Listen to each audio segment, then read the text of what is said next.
You know, it wasn't me. It was one of the commentators, either Martina Navratilova or Pam Shriver, but one of the two of them said that the trouble women still have in this game is with their serves. They still really need to improve their serves. And I'm here to tell you in no uncertain terms why they're having trouble. And it has nothing to do with size or physical strength. Very simply put, women struggle with their serve because of poor technique and poor coaching. Let's start with a top player in the world, Caroline Wozniacki. I mean, she's been number one, so she should have a serve. Let's take a look right from the beginning here, why it's so different from the way the men serve. Number one, she draws back her shoulders. Look at that front leg stiffen up. Look how she draws back her shoulders, and look at the emblem on her skirt. Hasn't moved yet. So we know for a fact she's locking down her lower body, right? Isolating all the movement in her upper body. Look at the hips. See that emblem? Hasn't moved yet. And look at all the movement with her upper body and in particular her arms. Look at this. Her eyes are going up, her arms are going up, and look at the emblem on her skirt. Hasn't moved a bit. So for starters, she hasn't involved her whole body. Still, we got both arms up, and the lower body hasn't moved. So there's nothing in the lower body. Now what she's going to try and do, and I'm sure her coach told her, is bend your knees so you can press up into the serve. But look what happens when she bends her knees. She just goes straight down. It looks like she's sitting on a stool. You see that? So she has no lateral movement, just trying to get it all out of a vertical movement, straight down and straight up. Now look what happens when she comes around. Look at her knees and her shoulders and her left hand. Look how it's all facing the court, even her eyes. They're not even up on the ball. Everything's facing the court, and her arm is all alone up there at contact, trying to make something happen. So of course she has no power or control when she really needs it the most. And look here how off balance she is when she finishes, because she has to over-rotate to get any kind of power on her serve. So she takes her 2 steps just to get back. Let's compare her to some of the men's servers and see why there's such a difference. Rafa, he's got a good serve. He's not known for it, but it's a very good serve, and it's there when he needs it. High first serve percentage and good pop. Look here. First thing he does is his butt goes back. Look at his shoulders. They're still almost facing us. Look at that racket. Still facing us, and look at the emblem on his shorts. Look at his hips. See, they're already back, and look at the shoulders. They haven't even caught up with the hips yet, but the hips are fully rotated. And now the shoulders catch up. See how everything's lined up nicely there at about the 45-degree angle to the net. See that? Everything's lined up. So he's done so much more laterally. It's like he's screwing down into the court compared to Wozniacki. And now look when he comes up. Look how he's facing the ball. Look at his left hand, holding him in on that same angle at the 45. And look how nice and comfortable he is when he finishes. So it's clearly technique. It has nothing to do with size and strength. Let's look at Roger's serve. Once again, look at the emblem on his shorts. Look at that Nike emblem. You see how the hips really turn and screw down into the court, and that left arm is up? Everything's poised to go into the hit. Now watch what happens when he starts to bring his body around. His hips come out first. Look at his left hand. He's almost side on. He's at that 45-degree angle very comfortably, easily looking up at the hit. And look at that right foot kick out, keeping his hips there at the contact point. Just like Rafa, he comes down nice and balanced after the hit. Let's take a look at Martina Hingis, former number 1 in the world. Same thing, both arms are up, but look at those hips. Perpendicular to the net.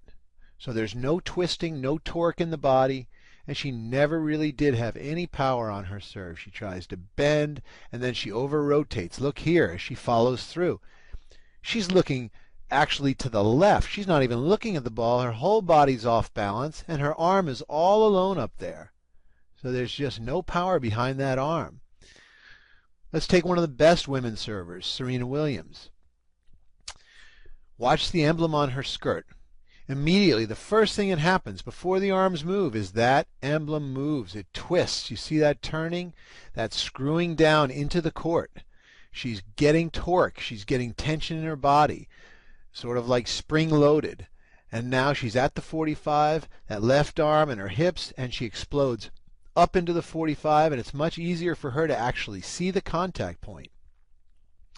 Look at all the best servers, how they poise. See those hips? They're skewed. And look at Wozniacki. Her hips are perpendicular to the baseline. You'll find it in all the players. Once again, Hingis' hips perpendicular to the baseline. Take a look at Serena. Once again, at the 45-degree angle. That twisting makes a big difference. Look at Federer. Really got a lot of torque in his serves. That's why it appears so effortless when he makes contact finally. Now, because they don't screw down into the court properly, look at the contact. Look how Wozniacki's completely pulled off to the left, and look at Nadal. He's also off to the left, but he's a lefty. So he's facing the hit, while the girls are looking away from the contact, and their arm has no weight. So let's just take one more look. Look how she's falling away from the hit with the racket all alone as compared to Rafa, who's comfortably looking up at the hit. Let's just do one more comparison. Here's Azarenka, another top 10 women's player. That should be good enough. Watch here how she locks her leg and her arms start to initiate the entire stroke. See this? You don't see anything going on with the lower body, but look at those arms. They're moving. So the tail's really wagging the dog here. I mean, she still hasn't rotated her hips, and her arms have already done a ton. So they're moving independently, which means she's not really connecting her entire body together to get this serve. So there they are. Arms both up in the air. Look, no slope in her shoulders. And look at her legs, very passive to this point. So she's not really getting in what I would call a coil. So once again, her hips are perpendicular. She's bending her knees and sitting on that stool again. There's no torque in the body. It's just a simple push down and push up into the contact. And look now how her hips are parallel. See that? They're parallel to the service line, which means she's already over-rotated. The hit is off to her right a little, and she's facing the net. So this, the fact that she's trying to get some power on this serve causes her to over-rotate, because she never had the proper rotation to begin with. Now let's compare her to one of my students, top boy in the nation, college player. Look how he starts with his hips perpendicular. Take a look at that. Now the first thing that happens, look at those hips move. Look how the arm trails the hips. See, look at the stripe on his pants. He screws down into the court first. His hips move first, and his arms follow. So you can see the coil starting from the center of his body out to his arms. So his hips screwing down causes his shoulders to slope, and he's got tension in the body.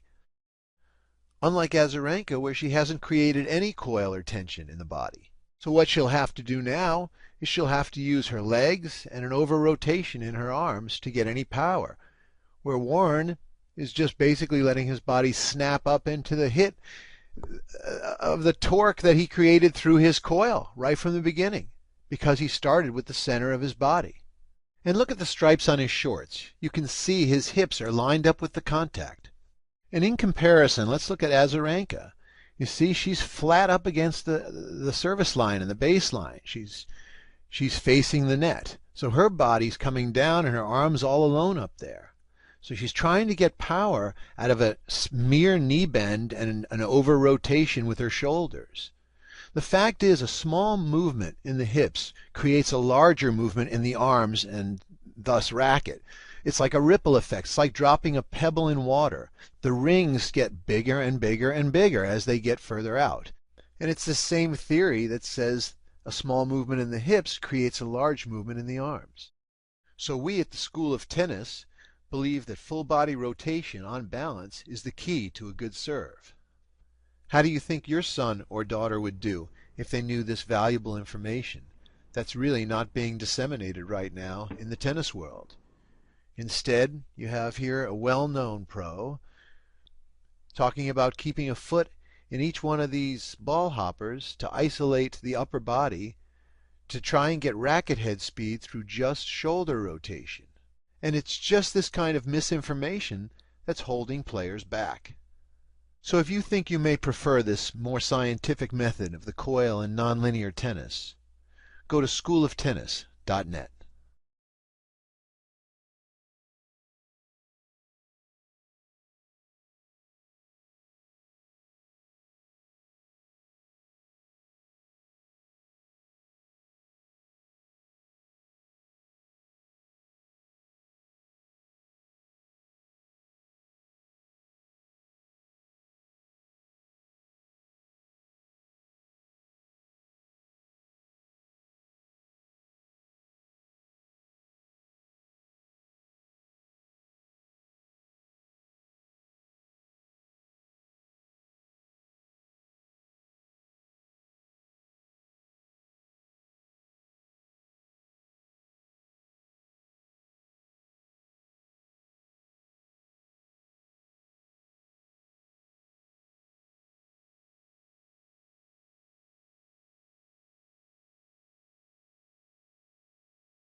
we will see the difference between the forehand of Andy Roddick and Roger Federer. The Roddick forehand is good, but the Roger Federer forehand is gritty. Roddick forehand has the same speed in all the steps, while the forehand of Roger is slower at the beginning and near the contact with the ball has a greater acceleration. Look at this video.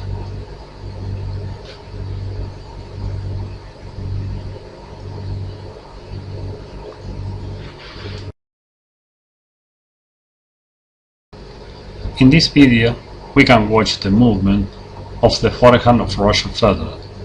Notice that's slow in the beginning and how accelerate toward the impact. This video with the stroke motion show the racket speed sequence.